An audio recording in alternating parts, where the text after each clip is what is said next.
بسم اللہ الرحمن الرحیم، السلام علیکم۔ پہلے تو رانا ثناءاللہ صاحب انکشافات کر رہے تھے کہ ریکارڈنگ موجود ہے، آپ چاہیں تو ہم آپ کو سنوا دیں گے۔ حامد میر صاحب کے شو میں بیٹھ کر رانا ثناءاللہ نے کہا کہ ہم آپ کو دیں گے وہ ریکارڈنگ، جو کچھ عمران خان جیل میں بیٹھ کر کہہ رہا ہے آپ چلا نہیں سکتے۔ یہ باتیں ہوئیں، یہاں تک اس طرح کی باتیں ہوئیں کہ جی وہ گالیاں دیتا ہے، وہ تو برا بھلا کہتا ہے، ہمیں کہنا ہے کہہ لے، یہ نہ کرے وہ نہ کرے۔ اب ایک اور گواہی آ گئی ہے، وہ بھی نون لیگ کے قریب سمجھے جاتے تھے، نجم سیٹھی صاحب، انہوں نے بھی باتیں شروع کر دی ہیں کہ جی اسٹیبلشمنٹ نے نون لیگ کو سمجھایا آپ کیا بات کر رہے ہیں، خان سے بات کرنا، مذاکرات کرنا یا اس کے ساتھ بیٹھنا، وہ تو گالیاں دیتا ہے، اتنا برا بھلا کہتا ہے وہ، جبکہ جیل حکام نے جا کر بتایا کہ جناب آپ باتیں جو کر رہے ہیں ریکارڈ ہو رہی ہیں، لیکن پھر بھی عمران خان نے کہا مجھے کوئی پرواہ نہیں ہے، اور وہ اسی طرح کا سخت لہجہ، اسی طرح کی باتیں جو آ کر ان کو سمجھانے کی کوشش کرے اس پر بھی غصہ کرتے ہیں۔ یعنی اس سے یہ بات ثابت ہوتی ہے کہ ماضی میں بھی چاہے امریکہ سے کوئی وفد آیا ہے، چاہے یہ کہیں کہ جی برطانیہ کی کوئی اہم شخصیت بیچ میں آئی ہے، یا اپنے لوگ بیچ میں آئے ہیں، تو جب بھی کوئی ڈیل کی بات ہوئی ہے کہ جی آپ خاموش ہو جائیں، بالکل اس نظام کو چلنے دیں، اس کو کچھ نہ کہیں، ہم آپ کو رہا کر دیتے ہیں، آپ کو بنی گالا بھیج دیتے ہیں، آپ کو ہم گورنر ہاؤس کے پی بھیج دیتے ہیں، جہاں کہتے ہیں آپ کو بھیج دیتے ہیں، ملک سے باہر جانے کی تو خیر بہت عرصے سے آفر تھی، تو آپ بس خاموش ہو جائیں۔ تو ہر دفعہ عمران خان نے انکار کیا ہے۔ اب سہیل وڑائچ صاحب بھی اس طرح کی باتیں کر چکے ہیں، تو بہت سے لوگ ہیں جو بات کرتے ہیں، حتیٰ کہ عمران خان کی بہن علیمہ صاحبہ یہ کہہ چکی ہیں کہ برطانیہ کی اہم شخصیت نے بھی یہ کہا تھا جی آپ برطانیہ آ جائیں، تو یہ شروع سے ان کو آفرز ہیں، لیکن عمران خان ڈیل سے انکاری ہے۔ وہ کہتے ہیں میں نواز شریف نہیں بنوں گا، میں نے ڈیل نہیں کرنی، میں زرداری نہیں ہوں، میں نواز شریف نہیں ہوں، میں نے اس طرح ڈیل نہیں کرنی، اس نظام کو نہیں مانتا، آئین اور قانون کے مطابق چلیں، فری اینڈ فیئر الیکشنز ہونے چاہیے، یہ نہیں ہو سکتا کہ جی میں جا کر خاموش ہو کر بیٹھ جاؤں۔ تو اب حکومت کیا کرے گی مذاکرات کر کے؟ اگر فری اینڈ فیئر الیکشنز ہو جاتے ہیں تو حکومت فارغ ہوتی ہے، تو کیا کریں گے؟ اس لیے اسٹیبلشمنٹ نے نون لیگ کو یہ سمجھایا کہ بھائی اس طرح آپ کی دال نہیں گلنی۔ تو نجم سیٹھی صاحب نے اپنے شو میں اس پر تفصیل سے بات کی ہے اور کہا کہ جی وہ تو بڑے ہی خطرناک موڈ میں بیٹھا ہوا ہے، اس سے آپ کیا بات کریں گے، وہ تو گالیاں دیتا ہے، آپ کو بتایا تو ہے۔ تو اسی لیے پھر رانا ثناءاللہ صاحب کو بھی شاید وہ آڈیو وغیرہ سنوائی گئی ہے، اور اس کے بعد رانا ثناءاللہ بھی کہہ رہے ہیں کہ جی اس کا تو موڈ ہی کچھ اور ہے۔ تو یہ ایک مگر اسٹیبلشمنٹ بات نہیں مان رہی تھی، وہ کہہ رہے تھے کہ آپ کیا بات کر رہے ہیں، یہ پی ٹی آئی والے جو ہیں یہ کسی چیز پہ ٹکتے نہیں ہیں، یہ آپ کو پتہ ہے خان صاحب کیا باتیں کرتے ہیں جیل کے اندر، اور جب یہ ملنے جاتے ہیں کیوں آپ ان کو روکتے ہیں؟ انہوں نے آگے سے پوری ڈیٹیل بتایا نون لیگ والوں کو کہ آپ کو پتہ نہیں خان کیا کر رہا ہے وہاں بیٹھ کے، جو جاتا ہے وہاں اس کو گالیاں سب کے سامنے دیتا ہے، ہر قسم کی چیز کرتا ہے وہاں، اور اگر ہم وہ سنا دیں۔ اب یہ دیکھیے کہ علی مین گنڈا پور کے بارے میں بھی سہیل وڑائچ صاحب نے کہا تھا کہ انہوں نے جب ڈیل آفر کی تو عمران خان نے جوتا اتار لیا، نہیں محاورتاً کہا کہ جی وہ تو اتنے غصے میں آ گئے تھے۔ خیر اب جو بھی ڈیل کی بات کرتا ہے کہ جی خاموش ہو جائیں، چپ کر جائیں، تو خان کا اب تک ریئیکشن وہی ہے۔ مخالفین بھی کہتے ہیں کہ بھائی یہ تو ٹس سے مس نہیں ہو رہا۔ اب آپ کو پتہ ہے وہ 35 پنکچر کا تھا، نجم سیٹھی صاحب نگران وزیر اعلیٰ رہ چکے ہیں، نون لیگ کے بڑے قریب رہے، بار بار پی سی بی کے چیئرمین بنے، اور یہ اور عمران خان آمنے سامنے رہے، مقدمے بازی یہ سب کچھ رہا۔ اب وہ یہ بات کر رہے ہیں کہ جی وہ تو کسی کی سنتا نہیں ہے، کسی کی مانتا نہیں ہے، اب تک ڈٹا ہوا ہے، ٹوٹ نہیں رہا، باز نہیں آ رہا۔ فواد چودھری ہوں، دیگر لوگ ہوں، وہ کہتے ہیں کہ جی جو پہلے دن ان کا انداز تھا بات کرنے کا، یا جس طرح وہ پہلے دن تھے اسی طرح ہیں، یا جیسے آپ ان کو بنی گالا میں یا زمان پارک میں یا پرائم منسٹر ہاؤس میں ملتے تھے، کوئی فرق نہیں آیا۔ یہ نہیں کہ ٹوٹ گیا، ہائے ہائے میں کیا کروں، وہ میاں صاحب تو کہتے تھے نکالو مجھے یہاں، ان کے ایک دوست تھے تو انہوں نے یہ بات سنائی، اور یہ تاریخ کا حصہ ہے کہ جی مچھر بڑے کاٹتے ہیں، تو اس طرح کی باتیں وہ کرتے تھے۔ اے سی بھی ہونا چاہیے، راؤنڈ دا کلاک ڈاکٹرز بھی ہونے چاہیے، سب کچھ۔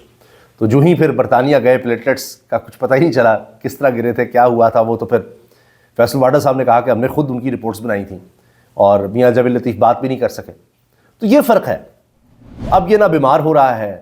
نہ یہ ڈیل کر رہا ہے، نہ یہ باہر جا رہا ہے، اس کا کیا کریں، یہ مسائل بنے ہوئے ہیں۔ اب ایک اسی میں سوچ یہ پیدا کی گئی ہے، یہ مشورے دیے جا رہے ہیں کہ ایسا کریں، یہ تو ٹوٹ نہیں رہا تو اس کا ووٹ بینک توڑ دیتے ہیں، 18 سے 25 سال کی عمر کے ووٹرز کو ووٹنگ لسٹ سے ہی نکال دو۔ 18 سال کا جب بچہ ہو جائے اس کو ووٹ کا حق نہیں ہونا چاہیے، 25 سال تک ہونا چاہیے، 25 سال سے اوپر کو ہونا چاہیے۔ اب یہ باتیں ہو رہی ہیں، اس میں ایک ویڈیو وائرل ہو رہی ہے قمرزمان کائرہ صاحب کی، تو وہ یہ کہہ رہے ہیں کہ دیکھیں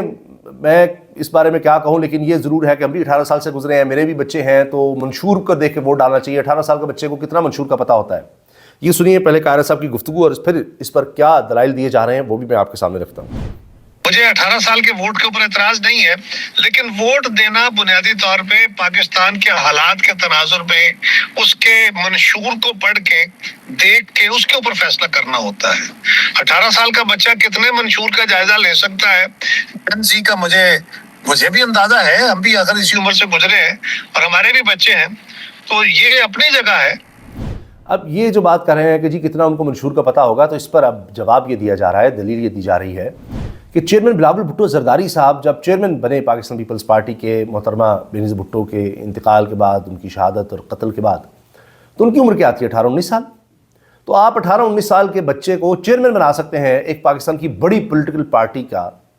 جو اقتدار میں بھی رہی، اس کے بعد بھی اقتدار میں آئی، لیکن ووٹ کا حق نہیں آپ دینا چاہ رہے۔ تو یہ کیا ماجرا ہے؟ اچھا چلیں یہ بات ایک طرف کہ جی 18 سال سے 25 سال میں کروڑوں بچے ہوں گے، کروڑوں نوجوان ہوں گے، وہ چونکہ سارے ہی عمران خان کے ساتھ ہیں۔ ایک تو یہ شکست کو تسلیم کرنا ہے، یہ سوچ ہی شکست خوردہ ہے کہ ہم ان کو نہیں بدل سکے، ہم ان کو نہیں روک سکے، ہم ان کو قابو نہیں کر سکے کہ ہمارے ساتھ آ جائیں، یہ مسئلہ بنا ہوا ہے۔ دوسرا چلے 25 سال سے اوپر کی بات کر لیں،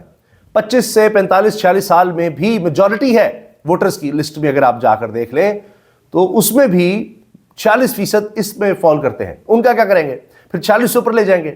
تو اس پر اب لوگ یہ کہہ رہے ہیں کہ ایک ہی حل ہے کہ پھر آپ جو لوگ دنیا سے چلے گئے ہیں، جو انتقال کر گئے ہیں، انہی کے ووٹ ڈالیں اور ان میں جس طرف جانا چاہتے ہیں ڈال لیں ووٹ۔ تو یہی حل ہے، اور لگتا ہے کہ یہ بھی سوچ لیا گیا ہے۔ فارم 47 تو ہے ہی، لیکن اس کی وجہ سے اتنی جگہ سائی ہوئی ہے، انٹرنیشنلی اتنی بدنامی ہوئی ہے کہ یہ سب کیا الیکشن تھے،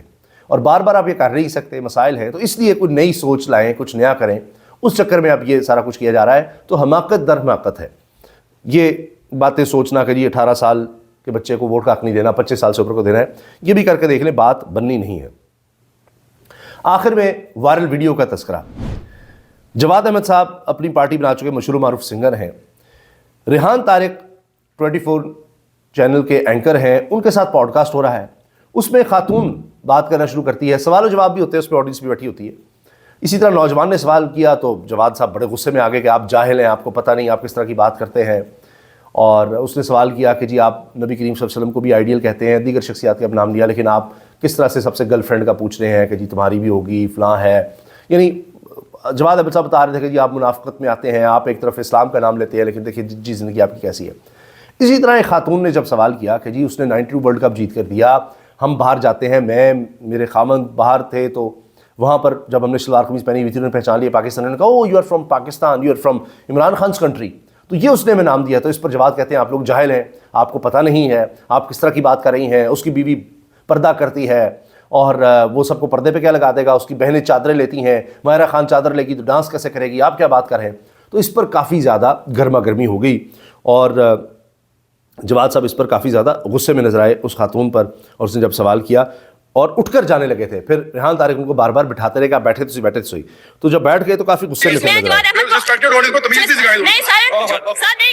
نے کہا جی یہ رسپیکٹ آڈینس کو تمیز بھی سکھائیں آپ سوال کرنے کی۔ میں نے اس کے ساتھ تصویر بھی بنانی ہے، میں نے اپنے فیس بک پیج پہ بھی لگانی ہے۔ I like to Jawad Ahmad too much but as a singer not as a politician۔ خیر میں نے ان کے ساتھ تصویر بھی بنانی ہے، سب کچھ کرنا ہے، لیکن ایز اے سنگر پولیٹیشین کے طور پر نہیں۔ تو بہرحال پھر وہ جب بیٹھ گئے، پھر خاتون بھی بیٹھ گئی، اس کے بعد بھی جواد صاحب ان کو بتاتے رہے کہ بھائی اس کی بیوی تو پردہ کرتی ہے، آپ کیسی بات کر رہی ہیں، آپ یہاں اگر اس طرح پھر رہی ہیں تو یہ نہیں پھر سکیں گی، آپ اگر اس کے لحاظ سے چلتی ہیں، آپ نے تو اس طرح سر پہ دوپٹہ بھی نہیں لیا ہوا۔ میری بات سنیں، نہیں آپ کیوں نہیں کر رہے؟ نہیں میں بتاتا ہوں آپ کو، آپ ہی زیادہ نہ بولو، پہلے میری جواد احمد اس طرح پھر رہی ہو نا، اس طرح یہ صرف میری وجہ سے پھر رہی ہو، میرے جیسے لوگوں کی وجہ سے۔ عمران کی بیوی لیتی ہے برقع، ٹھیک ہے سن لو، یعنی آپ اس طرح پھر رہی ہیں بغیر برقعے کے تو میرے جیسے لوگوں کی وجہ سے پھر رہی ہیں، ورنہ وہ تو اپنی بیوی کو برقع کرواتا ہے۔ تو یہ کافی اس وقت یہ کلپس وائرل ہو رہے ہیں کہ جس پر جواد صاحب غصے میں آ رہے ہیں کہ جی آپ کیسی بات کر رہے ہیں، اور یعنی یہ نظر آتا ہے کہ وہ عمران خان صاحب کی تعریف بالکل برداشت کرنے کے موڈ میں نظر نہیں آتے۔ اجازت دیجیے، اللہ حافظ۔